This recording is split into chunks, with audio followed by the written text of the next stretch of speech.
다 같이 사도신경 고백하심으로 9월 3일 수요일 영적 성숙 우연 특별 새벽기도를 살아계신 하나님 앞에 드립니다. 나는 전능하신 아버지 하나님 천지의 창조주를 믿습니다. 나는 그의 유일하신 아들 우리 주 예수 그리스도를 믿습니다. 그는 성령으로 잉태되어 동정녀 마리아에게서 나시고 본디오 빌라도에게 고난을 받아 십자가에 못 박혀 죽으시고 장사된 지 사흘 만에 죽은 자 가운데서 다시 살아나셨으며 하늘에 오르시어 전능하신 아버지 하나님 우편에 앉아 계시다가 거기로부터 살아있는 자와 죽은 자를 심판하러 오십니다. 나는 성령을 믿으며 거룩한 공교회와 성도의 교제와 죄를 용서받는 것과 몸의 부활과 영생을 믿습니다. 아멘. 찬송가 390장 예수가 거느리시니 찬송하겠습니다. 찬송 후에는 3권세를 섬기고 계시는 심옥선 권사님 나오셔서 우리를 대표해서 기도해 주시겠습니다.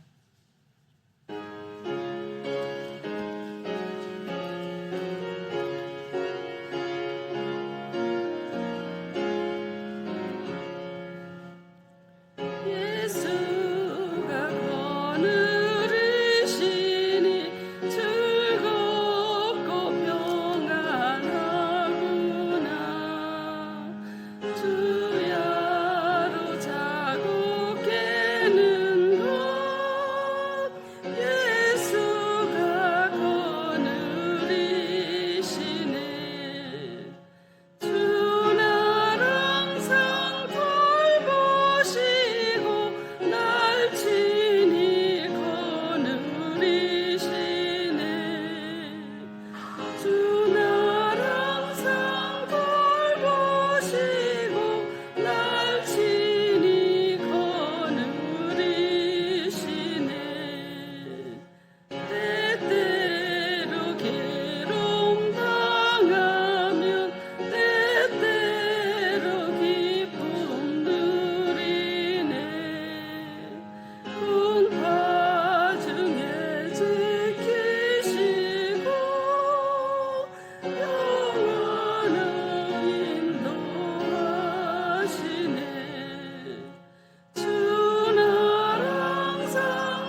할렐루야. 좋으신 하나님 아버지 감사드립니다. 영적 성숙을 위한 특별 새벽 기도회를 하나님께 올려드립니다. 하나님 받으시고 우리들에게 성령의 충만함으로 부어주시옵소서. 아버지 하나님, 이 나라와 세계를 위해서 하나님 앞에 기도드립니다. 곳곳에서 전쟁과 기근과 자연재해들로 고통 가운데 있는 주님의 백성들을 주여 불쌍히 여겨 주시옵소서. 또 구원하여 주시옵소서. 우리나라를 위해서 우리나라를 지켜 주시옵소서. 우리 모두가 예수님으로 하나 되게 하여 주시옵소서. 하나님 아버지, 또한 우리 교회를 위해서 하나님 앞에 기도합니다. 이 시간에도 질병으로 또한 하나님 아버지 고통 가운데 있는 자들을 하나님 찾아가서 위로하여 주시고 아버지 그들을 고쳐주셔서 정말 그들도 하나님의 은혜 아래서 함께 모여 예배드릴 수 있도록 하나님 도와주시옵소서. 그들의 가족들을 지켜주시고 하나님 아버지 우리 주님 날마다 독수리 날개치듯 새 힘으로 락하여 주셔서 정말 아버지 우리 주님 가족들을 아버지 또 환우들을 하나님 아버지 우리 주님 간병하시기에 힘 지치지 않도록 하나님께서 채워 주시옵소서. 하나님 아버지 우리 목사님과 또한 교육 사역자들 또한 우리 교우들을 위해서 하나님 아버지께서 날마다 은혜로 충만하게 채워 주시옵소서. 하나님 이 시간 또 우리 목사님 아버지 강단에 서셔서 말씀 전하실 때 아버지 말씀이 능력 있고 권세 있게 하여 주셔서 선포되어지는 모든 말씀들이 우리의 심령을 찔러 쪼개기에 부족함이 없도록 하나님 도와주시옵소서.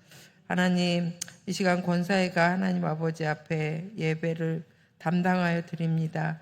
하나님 우리 권사님들 하나님 더욱더 믿음으로 인도하여 주셔서 믿음의 다음 세대들에게 믿음의 길잡이가 될 수 있도록 하나님 아버지께서 날마다 성령의 충만함으로 채워 주시옵길 간절히 원합니다.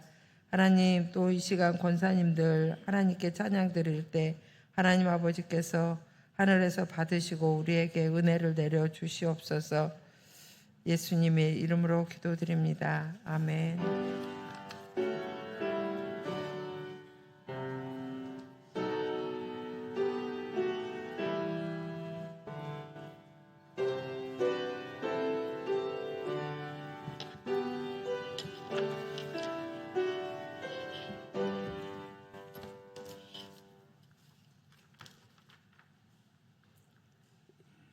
이 시간은 이동부 권사님께서 나오셔서 기도해 주시겠습니다.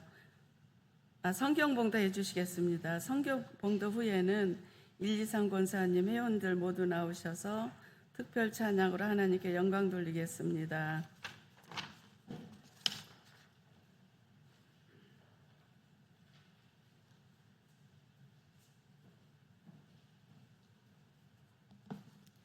성경 말씀은 룻기 2장 1절에서 13절 말씀입니다. 성경 봉독해 드리겠습니다. 나오미의 남편 엘리멜렉의 친족으로 유력한 자가 있으니 그의 이름은 보아스더라. 모압 여인 룻이 나오미에게 이르되 원하건대 내가 밭으로 가서 내가 누구에게 은혜를 입으면 그를 따라서 이삭을 줍겠나이다 하니 나오미가 그에게 이르되 내 따라 갈지어다 하매 룻이 가서 베는 자를 따라 밭에서 이삭을 줍는데 우연히 엘리멜렉의 친족 보아스에게 속한 밭에 이르렀더라. 마침 보아스가 베들레헴으로부터 와서 베는 자들에게 이르되 여호와께서 너희와 함께 하시기를 원하노라 하니 그들이 대답하되 여호와께서 당신에게 복 주시기를 원하나이다 하니라. 보아스가 베는 자들을 거느린 사환에게 이르되 이는 누구의 소녀냐 하니 베는 자를 거느린 사환이 대답하여 이르되 이는 나오미와 함께 모압 지방에서 돌아온 모압 소녀인데 그의 말이 나로 베는 자를 따라 단 사이에서 이삭을 줍게 하소서 하였고 아침부터 와서는 잠시 집에서 쉰 외에 지금까지 계속하는 중이니이다. 보아스가 룻에게 이르되 내 따라 들으라. 이삭을 주우려 다른 밭으로 가지 말며 여기서 떠나지 말고 나의 소녀들과 함께 있으라. 그들이 베는 밭을 보고 그들을 따르라. 내가 그 소년들에게 명령하여 너를 건드리지 말라 하였느니라. 목이 마르는 거든 그릇에 가서 소년들이 길어 온 것을 마실지니라 하는지라.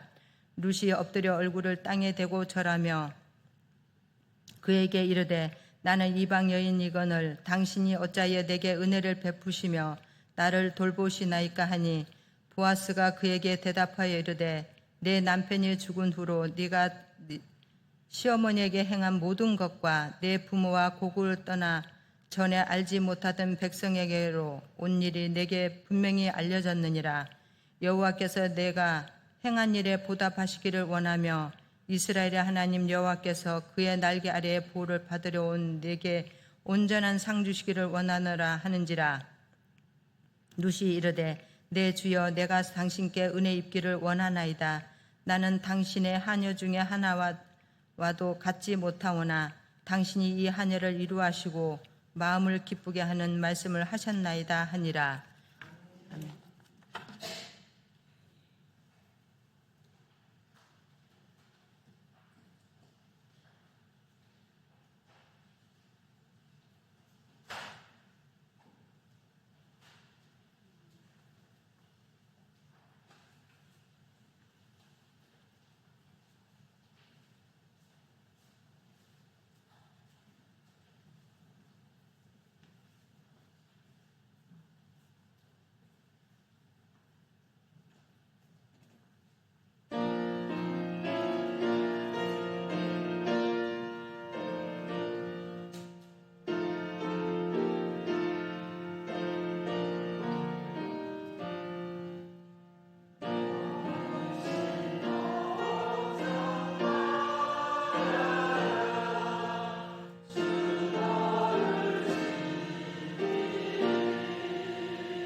다시 한번 특별한 찬양해 주신 우리 권사님들, 우리 지산교회 어머니 역할을 감당하는 권사님들 축복하고 격려하는 박수 한 번 더 하겠습니다.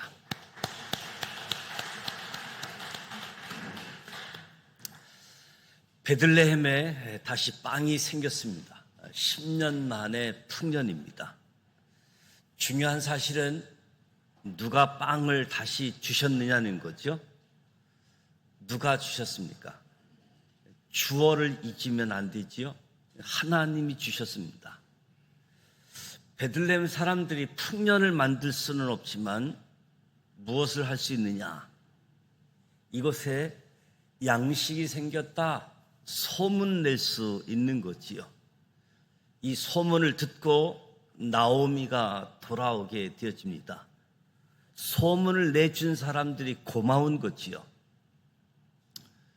교회에 적용해 보면 교회의 은혜를 누가 주시는가? 우리가 은혜를 만들어낼 수는 없지만 우리가 할 일은 소문내는 것이다. 이곳에 하나님의 은혜가 있다고 소문내시기 바랍니다. 아무리 하나님께서 베들레헴에 양식을 주셨고 또 그 소문을 들었다라고 해도 돌아가는 결정은 나오미가 하는 거지요. 결단은 내가 해야지 되는 겁니다. 익숙한 것을 떠난다는 것이 쉽지 않지요. 그래도 그 자리를 떠나 돌아가야지 됩니다. 돌아가다 방향 전환, 회개라고 하는 거지요. 후회하는 것이 아니라 우는 것이 아니라 중요한 것은 삶을 바꿔야지 되는 겁니다. 떠나려고 하다 보니까 추수 때가 다가오는 겁니다. 모압에서 심은 곡식에 이제 거둘 시기가 다가오게 되어지는데 가감하게 추수를 포기하고 베들레헴으로 가서 손해를 감수하고 희생을 감수하고 돌아서는 거지요. 회개. 돌아서려고 하니까 포기할 것 때문에 포기하지 못해서 머뭇거리고 다음에 또 다음에 하다 보니까 가장 좋은 타임을 내가 보기에 좋은 것을 붙잡다 보니까 하나님이 준비한 가장 좋은 것을 놓치게 되어지는 거지요. 나오미 가정이 추수할 것을 포기하고 베들레헴으로 갔더니 보아스를 만나게 되어집니다. 조금만 더 하다가는 하나님이 예비해 놓으신 것을 놓칠 수가 있는 거지요. 세상의 추수를 포기하고 최고의 것을 예비하고 계시는 하나님께 오늘도 나아가시길 바랍니다. 두 며느리 오르바와 룻이 처음에 같이 집을 떠나 베들레헴으로 가다가 운명이 갈라졌습니다. 오르바는 잠깐 같이 가다가 자기 조상 신에게로 돌아갑니다. 누구도 오르바를 비난하지 않지만 누구도 오르바를 기억하지 않는데 오르바가 얼마나 큰 복을 잃었는지조차도 모르고 살아가게 되어지는 거지요. 반면 룻은 끝까지 울면서 따라갑니다. 왜냐하면 어머니의 하나님이 나의 하나님이 되셨기 때문에 10년 만에 나오미가 베들레헴에 돌아왔는데 잃어버린 10년이지요. 재산 잃어버리고 남편 잃어버리고 아들 잃어버리고 젊음을 잃어버렸습니다. 하나님 없이 산 결과라고 할 수 있겠지요. 심지어 애모도 변해서 이가 나옴이냐? 이 사람이 정말 나옴이냐? 사람들이 물을 정도였습니다. 나오미가 돌아오기는 했는데 입술이 부정적입니다. 나를 나오미라고 부르지 말라. 나를 마라라고 부르라. 기쁨이라고 하는 이름의 뜻을 지니고 있지만 나 기쁘지 않다. 나 슬프다, 쓰다, 인생이 괴롭다. 나오미라고 부르지 말고 마라라고 부르라. 왜? 하나님이 나를 치셨다. 하나님이 나를 괴롭게 하셨다. 풍족하게 나갔는데 빈손으로 돌아오게 했다. 몸은 베들레헴으로 왔는데 여전히 입술이 부정적이고 인생을 해석하는 것이 부정적임을 봅니다. 하나님이 축복의 씨앗을 함께 보냈는데 알아보지 못하고 있는 거지요. 나옴이라고 부르지 말고 마라라고 부르라고 하는데 성경은 단 한 번도 나오미를 마라라고 부르지 않는다는 사실이죠. 끝까지 나오미라고, 끝까지 너는 나의 기쁨이라고 성경은 부르고 있습니다. 우리도 내 자신이 마라와 같은 인생, 마라와 같은 느낌을 받을 때 여전히 하나님이 너는 나의 기쁨이다. 너는 나의 기쁨이다. 하나님을 기억하셨으면 좋겠습니다. 오늘 1절 말씀에 나오미의 남편 엘리멜렉의 친족으로 유력한 자가 있으니 그의 이름은 보아스더라. 보아스는 하나님이 예비하신 은혜의 통로였습니다. 보아스가 갑자기 창조된 인물이 아니라 이미 존재하고 있는 인물이었습니다. 그러나 룻기 1장에서 그의 존재에 대해서는 철저히 침묵했습니다. 나오미도 보아스를 언급하지 않습니다. 나오미의 기억 속에도 보아스는 없었습니다. 나오미가 보아스를 기억하고 있었다라고 한다면 며느리들에게 얘들아 가자, 우리 친척 중에 보아스라고 하는 유력한 자가 있으니 그 친구 아직도 노총각일 거야. 희망이 있어. 우리 같이 베들레헴으로 가자. 그랬다면 오르바도 함께 올 수 있지 않았을까? 나오미가 이런 말을 할 수 없었던 것은 나오미의 기억 속에는 보아스가 없는 거였지요. 철저히 보아스에 대해서 침묵하다가 2장 1절에 두 사람이 베들레헴에 막 돌아온 다음에 성경이 보아스의 존재를 알려줍니다. 하나님께서 예비해 주신 은혜가 있는데 그것을 숨기실 때가 있고 그것을 드러내실 때가 있다. 하나님이 예비하신 은혜가 있는데 숨길 때가 있고 드러내실 때가 있다는 사실을 아시기 바랍니다. 분명히 하나님의 은혜를 예비하셨지만 나오미가 모압 땅에 있는 동안에는 알려주지 않습니다. 나오미가 결단하고 베들레헴에 돌아오자 하나님이 예비하신 은혜를 드러내기 시작합니다.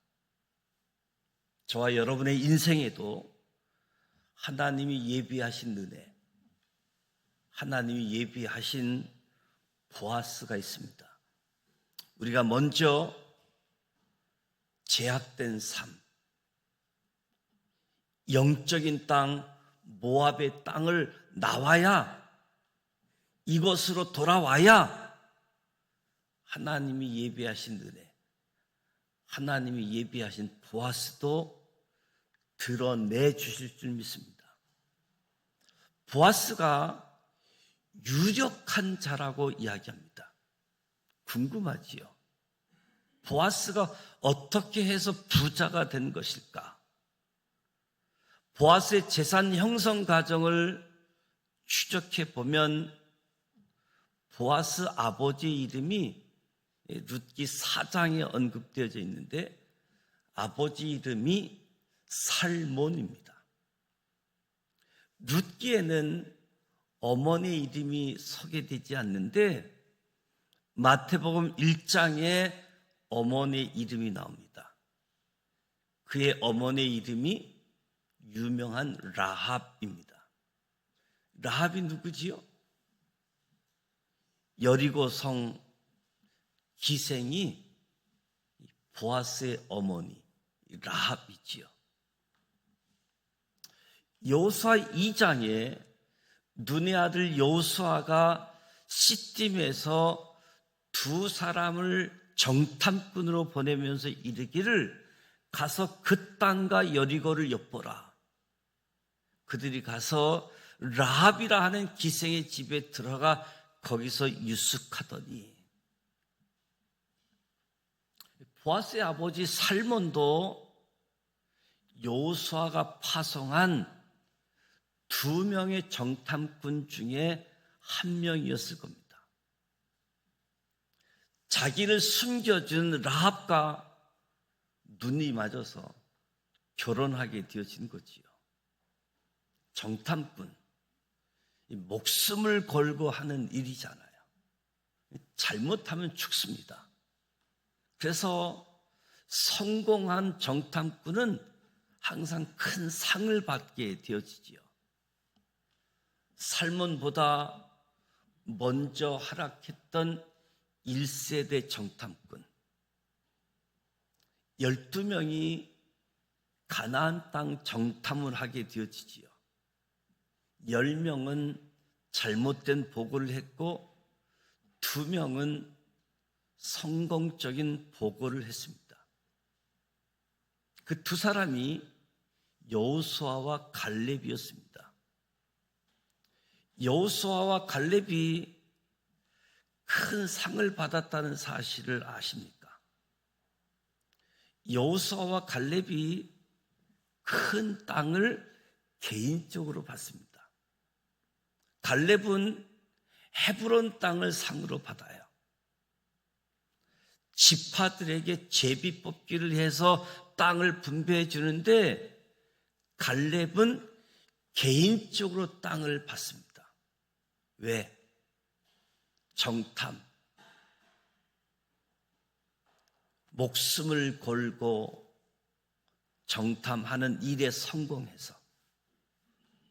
여호수아도 마찬가지지요. 지파별로 땅을 분배받는데 여호수아도 개인적으로 땅을 받습니다. 딥나세라라고 하는 땅을 받지요. 이 전례를 비춰볼 때 목숨을 걸고 여리고 땅을 정탐했던 살몬 역시 큰 땅을 선물 받았다. 보아스가 왜 부자가 되었는가? 왜 유력한 자가 되어졌는가? 아버지 살몬이 정탐꾼으로 성공해가지고 그 집안이 큰 땅을 선물로 받은 거지요. 보아스를 유력한 자라고 소개하고 있는데 여기서 사용된 히브리어 문자적인 의미가 땅을 많이 소유한 자, 이런 의미를 담고 있기도 합니다. 보아스가 유력한 자, 땅이 많은 사람. 부럽습니까? 부러워요? 사실 보아스에게는 아픔이 있었습니다. 어떤 아픔이 있었는가? 보아스는 유력한 자이고 돈도 많고 땅도 많고 성품까지도 좋습니다. 놀라운 사실은 보아스가 노총각이고 나이가 많고 아직 결혼을 못했습니다. 돈도 많고 땅도 많고 성품도 좋은데 왜 결혼을 못했을까? 이유는 하나, 엄마가 라합이기 때문에. 엄마가 이방 여인이기 때문에. 기생이기 때문에. 아무리 돈이 많아도 땅이 많아도 이스라엘 여자들이 이 보아스에게 시집을 가지 않는 거지요. 보아스 엄마에 대해서 수근수근거리고 평생 이런 이야기를 듣고 자라게 되어지는 거지요. 역설적으로 결혼을 못한 노총각 보아스가 모압 여인을 만나 결혼을 하게 되어집니다. 보아스가 아직까지 결혼하지 못한 상처를 가지고 살고 있었던 거지요. 보아스가 감동을 받은 것은 룻에게 너 시어머니 잘 섬긴다면서 돌아가신 엄마가 생각나겠지요. 우리에게 있는 결핍이, 우리에게 있는 상처가 다른 사람의 결핍을 긍정적으로, 다른 사람의 아픔을, 다른 사람의 상처를 내 상처로 긍정적으로 바라보게 되어지는 도구가 되어집니다. 상처는 나와 비슷한 상처를 가진 사람을 사랑의 눈으로 볼 수 있는 접촉점 도구가 되기도 하지요. 보아스 유력한 사람, 그러나 남모르는 상처를 가지고 있었던 사람이지요. 중요한 것은 보아스는 자리를 지킨 사람이었습니다. 지난 10년 동안 흉년이 임했고 많은 사람들이 베들레헴을 떠났습니다. 나오미 가정만 떠났겠습니까? 엘리멜렉이 떠나고 나오미, 말론, 기론이 떠났습니다. 희망이 없으니까 많은 사람들이 떠났을 겁니다. 근데 보아스는 베들레헴을 떠나지 않고 있었다는 것에 주목하시기 바랍니다. 보아스도 땅을 팔고 정리하고 다른 지역으로 가버렸다라고 한다면 오늘 1절 나오미의 남편 엘리멜렉의 친족으로 유력한 자가 있었는데 그의 이름은 보아스더라. 하지만 안타깝게도 그도 흉년의 때에 베들레헴을 떠나버렸더라. 그랬다면 룻기는 1장에서 끝나고 말았겠지요. 룻이 나오미와 함께 돌아왔는데 아무 일이 벌어질 수가 없는 거지요. 회복이 있을 수 없는 거지요. 남은 생을 나오미는 나는 말하라고 한탄하면서 쓸쓸하게 생을 마감했을 겁니다. 그냥 허무한 이야기로 끝났을 겁니다. 근데 룻기가 그렇게 끝나지 않잖아요. 회복의 이야기로 이어지잖아요. 이유는 하나지요. 보아스가 거기 있었기 때문에. 보아스가 거기 있었다는 것이 중요한 거지요. 보아스가 있었기 때문에 룻이 그 밭에서 이삭을 줍고 룻의 삶에 회복의 인생에 소망이 있는 거지요. 보아스가 있었기 때문에 다윗이 태어났고 예수 그리스도가 있었다라는 사실입니다. 한 사람이 그 자리에 남아 있었을 뿐인데 그 남은 한 사람을 통해서 놀라운 역사가 이어졌습니다. 보아스가 이대한 일을 한 것이 아니지요. 단지 흉년의 때에 그 자리를 지키고 있었던 것뿐이었습니다. 근데 자리를 지킨다는 것이 얼마나 이대한 것인가 하는 것을 깨닫게 되어집니다. 우연히, 때마침, 우연일까 섭리일까? 룻이 우연히 이삭을 주우러 갔는데 보아스의 밭에 갔고 마침 보아스를 만납니다. 우연일까 섭리일까? 우연히, 때마침. 우연히와 때마침을 가능하게 한 것은 보아스가 그 자리에 있었기 때문에. 저와 여러분이 교회에서 제일 잘하는 게 뭔지 아십니까? 저와 여러분이 교회에서 제일 잘하고 있는 것은 자리를 지키는 겁니다. 예배의 자리, 기도의 자리를 지키고 있는 것이 잘하는 겁니다. 다른 것이 아닙니다. 사명의 자리를 지키는 것, 그것이 잘하고 있는 겁니다. 하나님의 놀라운 역사는 내가 떠난 자리, 내가 도망간 자리에서는 일어나지 않습니다. 내가 남아있는 자리에서 하나님의 역사가, 하나님의 은혜의 역사가 펼쳐지게 되어지는 거지요. 2절에 보면 모압 여인 룻이 나오미에게 이르되 원하건대 내가 밭으로 가서 내가 누구에게 은혜를 입으면 그를 따라서 이삭을 주겠나이다 하니 나오미가 룻에게 이르되 내 따라 갈지어다. 사실 이 말씀은 레위기 19장에 있는 말씀이잖아요.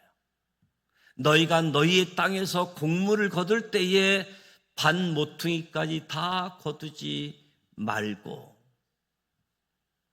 떨어진 이삭도 줍지도 말고 포도원의 열매도 다 따지 말고 떨어진 열매도 줍지 말라.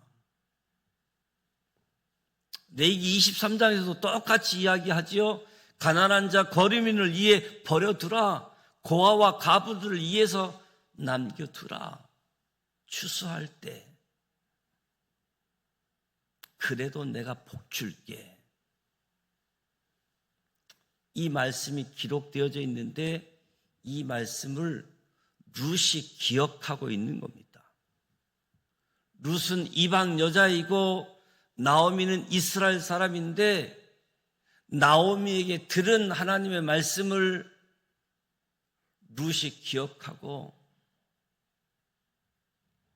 내가 밭으로 가서 누구에게 은혜를 입으면 그를 따라서 이삭을 주겠다고 룻이 나오미에게 이야기합니다.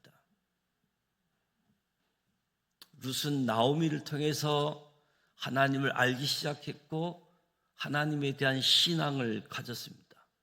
사실은 나오미가 하나님 말씀이 이렇다. 룻에게 밭으로 좀 가봐라. 그러면 양식이 있을 것이다. 나오미가 룻에게 먼저 이야기해야 될 터인데 오히려 룻이 나오미에게 어머니 혹시 옛날에 성경에 그런 말씀이 있다고 하지 않았어요? 제가 한번 나가 볼게요. 이스라엘 백성이라고 한다면 당연히 알고 있을 말씀을 나오미가 기억하지 못하고 있습니다. 생각나지도 않고 있습니다. 왜? 우리가 1장에서 나오미의 모습을 보면 전능자가 나를 징벌했다. 하나님께서 나를 치셨다. 하나님이 나를 괴롭게 했다. 나오미가 하나님을 원망하고 있잖아요. 하나님께 원망하고 하나님을 불평하게 되어지면 하나님 말씀이 생각나지 않습니다. 단순히 불평하고 원망하는 것으로 끝나는 것이 아니라 원망하고 불평하게 되어지면 하나님 말씀이 생각나지 않는다는 사실을 아시기 바랍니다. 이스라엘 백성들이 은혜 가운데 있었습니다. 그런데 불평하니까 은혜가 보이지 않는 거지요. 아침에 만나를 먹고 이를 쑤시며 나오면서도 하나님이 어디 있느냐고, 불기둥 구름기둥 밑에 있으면서도 하나님이 어디 있느냐고 불평하게 되어지면 은혜가 보이지 않게 되어지는 거지요. 불평은 하나님의 은혜를 보지 못하게 하는 방해물임을 기억하시기 바랍니다. 알고 있는 말씀도, 암송하고 있는 말씀도 불평하고 원망하게 되어지면 말씀이 생각나지 않는다는 거지요. 3절에 룻이 가서 베는 자를 따라서 밭에서 이삭을 줍는데 우연히 엘리멜렉 친족 보아스에게 속한 밭에 이르렀더라. 우연히. 마침 보아스가 베들레헴에서 와서 베는 자들에게 이르되 룻이 보아스가 우연히 마침 그 자리에 왔습니다. 우연일까요? 섭리일까요? 하나님의 인도하심을 믿으시기 바랍니다. 모세를 부모가 몰래 키우는데 이제는 더 이상 몰래 키울 수가 없어서 갈대 상자를 준비해서 모세를 갈대 상자에 넣고 떠나 보내는 날, 그날도 우연히 바로의 공주가 야외에 나와서 목욕을 합니다. 공주가 집에 목욕탕이 없어서 그날 강가로 나왔겠습니까? 근데 공주가 그날은 야외에 나와서 목욕을 하고 싶은 거였지요. 우연히 마침 그 목욕하는 시간에 갈대 상자가 자기 앞으로 오게 되어진 것, 우연일까? 섭리일까? 하나님의 인도하심이지요. 하만이 이스라엘 백성들을 몰살시키려고 계략을 꾸미는데 우연히 아수르 왕이 잠이 오지 않는 거예요. 때로 잠이 안 올 때 하나님의 뜻이 있을 수 있습니다. 아수에로 왕이 잠이 오지 않아 역사책을 가지고 오라고 해서 역사책을 읽고 있는데 모르드게가 자기의 목숨을 구해줬는데 상을 안 줬다라고 하는 것을 그날 잠이 오지 않아서 우연히 역사책을 읽다가 알게 되어집니다. 우연일까? 섭리일까? 하나님의 섭리, 하나님의 인도함이지요. 우리가 불순종할 때에도 우연히 때마침 일들을 경험하게 되어집니다. 불순종하면서 우연히 때마침 이것을 하나님의 섭리, 하나님의 뜻이라고 오해하면 곤란하지요. 요나서 1장에 요나가 하나님께서 니느웨로 가라고 했는데 불순종하고 다시스로 도망갑니다. 요빠에 도착하자마자 때마침 다시스로 가는 배를 만나게 되어지죠. 불순종의 길을 가는데도 때마침 우연히, 이건 하나님의 인도가 아니지요. 망하는 길이지요. 그래서 배 타고 떠났는데 어떻게 됩니까? 풍랑을 만나게 되어지고 물고기 뱃속에 빠져서 죽을 뻔하잖아요. 그러니까 아무 것이나 우연이나 때마침이 다 하나님의 인도는 아니더라고요. 내가 지금 어느 길을 가고 있느냐가 중요한 거지요. 룻과 나오미가 지금 베들레헴으로 돌아와서 룻이 하나님 말씀에 순종함으로 나아갈 때 우연히 마침 하나님의 인도, 하나님의 섭리가 있는 줄 믿습니다. 요나처럼 불순종하고 하나님이 싫어하는 길을 갈 때 우연히 때마침 벌어지는 일은 하나님의 뜻으로 오해하지 마시기 바랍니다. 보아스도 말씀에 순종하고 있다는 사실을 알아야 됩니다. 그동안 흉년이었습니다. 모처럼 풍년이 들었습니다. 하나님이 싹쓸이하지 말고 남겨둬 땅 주인부터 이 말씀에 순종하고 있으니까 그 일꾼들이 주인의 말씀대로 가능하게 되어진 거지요. 10년 흉년 끝에 처음 맞이하는 풍년, 땅의 주인으로서 최대한 수확하고 싶은 마음이 있었을 거예요. 그러나 보아스는 그 땅을 지키고 있었을 뿐만 아니라 말씀대로 남겨둡니다. 순종하는 거지요. 우연히 마침 룻이 말씀에 대한 순종이 있고 보아스도 말씀에 대한 순종이 있었기 때문에 우연히 마침 하나님의 섭리, 하나님의 인도하심으로 보게 되어지는 거지요.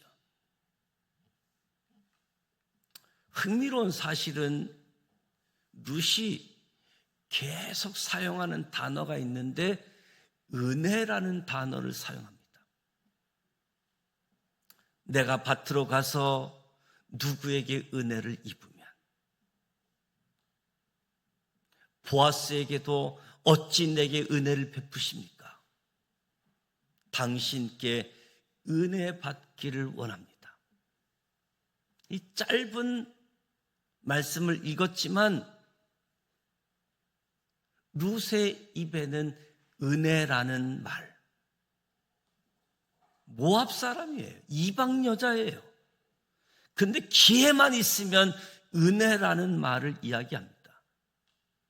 예수님이 뭐라고 하셨냐 하면 사람은 마음에 가득한 것을 입으로 말하는 존재라고 이야기합니다. 룻이 하는 말을 보면 그 속에 뭐가 들어있는지 알 수 있는 거지요. 저와 여러분의 마음에도 은혜가 가득하시길 축복합니다. 누가 저와 여러분을 건드려도 은혜라는 말이 나오기를 축복합니다. 은혜를 향하여 가는 것을 부끄러워하면 안 됩니다. 밭에 이삭을 주우러 가는 룻의 마음의 생각을 해보면 룻이 밭에 가서 이삭을 줍는 순간 자신의 신분, 자신의 정체가 노출되어지는 거잖아요. 이삭을 줍는 사람은 가부나 고아나 객 중에 하나입니다. 이삭을 줍는 순간 자신의 신분이 노출되게 돼 있습니다. 부끄럽지요. 창피한 일이 될 수 있지요. 근데 룻은 이삭을 주우러 가면서 부끄러워하지 않습니다. 은혜의 자리에 나아가는 것 부끄러워하지 마시기를 축복합니다. 누가복음 18장에 한 맹인이 다윗의 자손 예수여 나를 불쌍히 여겨 주소서. 예수님이 지나간다는 말을 듣고 외칩니다. 그런데 성경을 보면 주변에 있는 사람들이 꾸짖습니다. 너 조용히 하라고. 그런데 아랑곳하지 않고 다윗의 자손 예수여 나를 불쌍히 여겨달라고 외칩니다. 은혜를 향하여 나아갈 때 예수님이 그를 고쳐주셨음을 믿습니다. 은혜를 구하러 나아가는 자리를 부끄러워하지 마시기 바랍니다.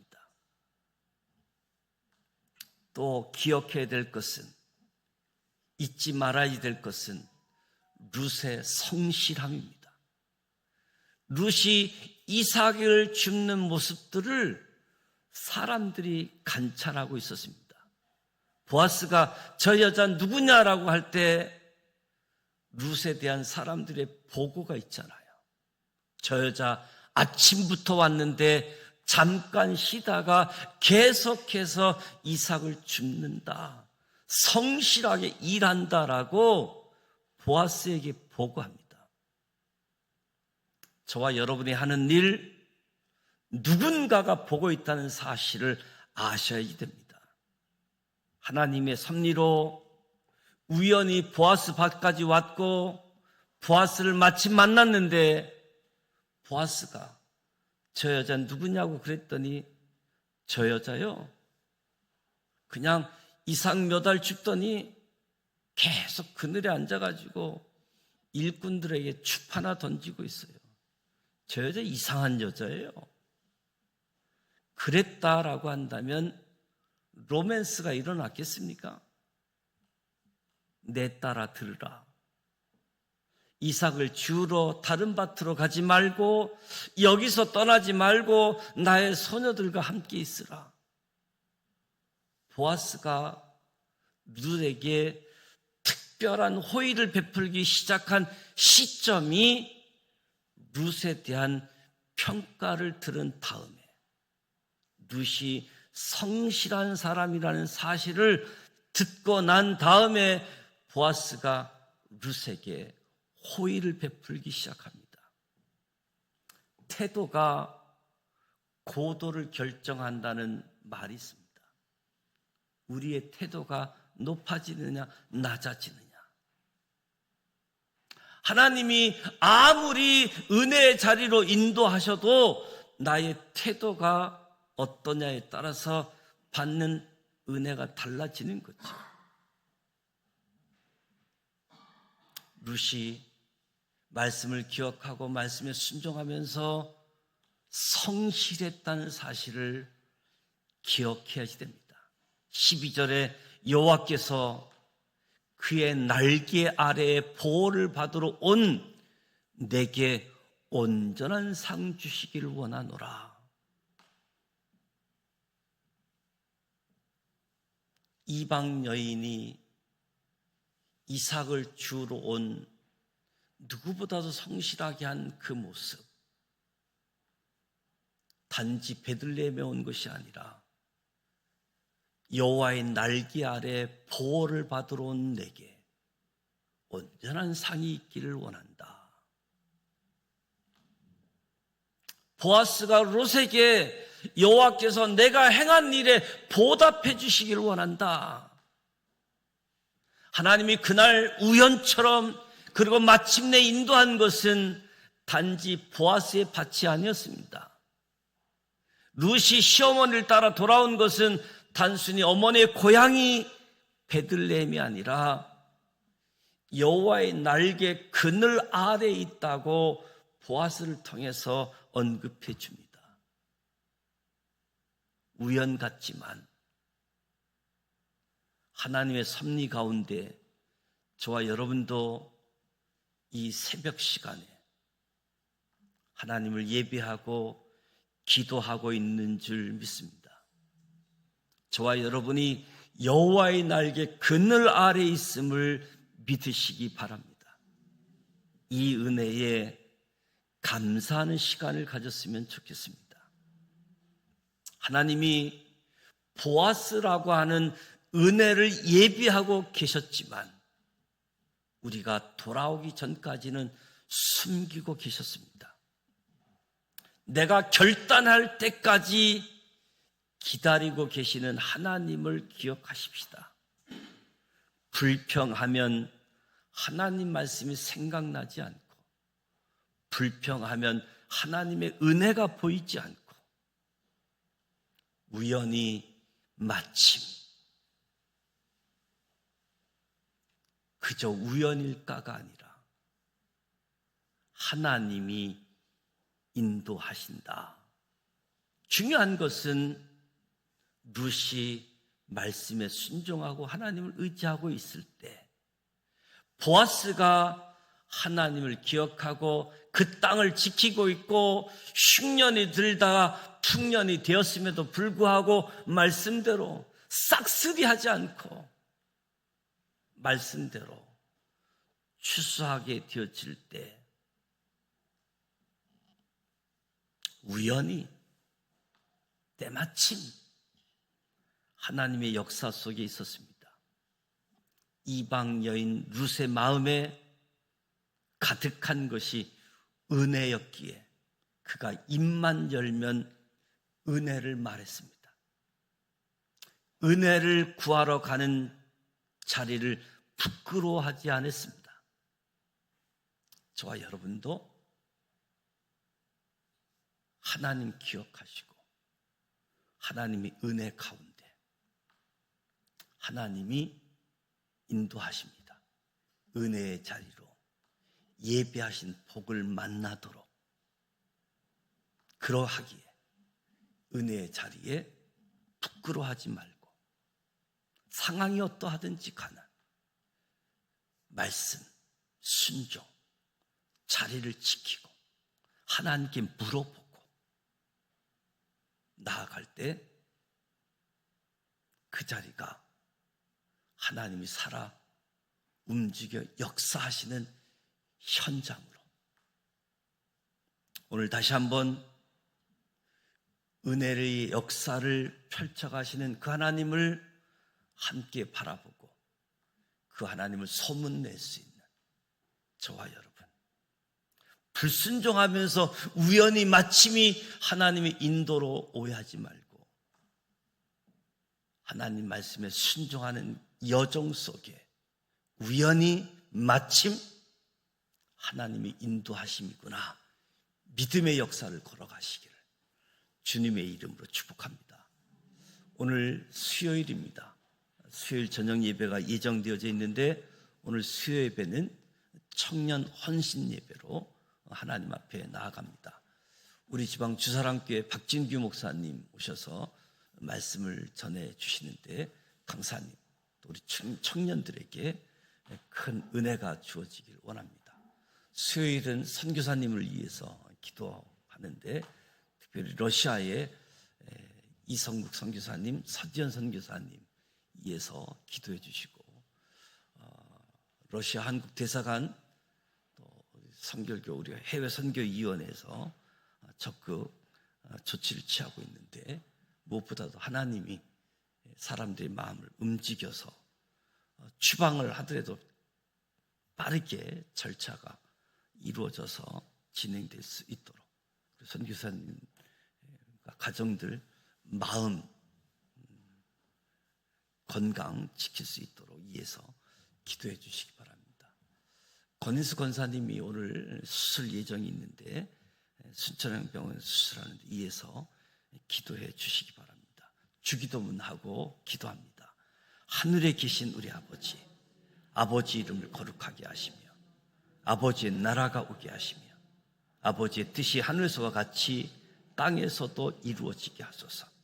오늘 우리에게 일용할 양식을 주시고 우리가 우리에게 잘못한 사람을 용서해 준 것 같이 우리 죄를 용서하여 주시고 우리를 시험에 빠지지 않게 하시고 악에서 구하소서.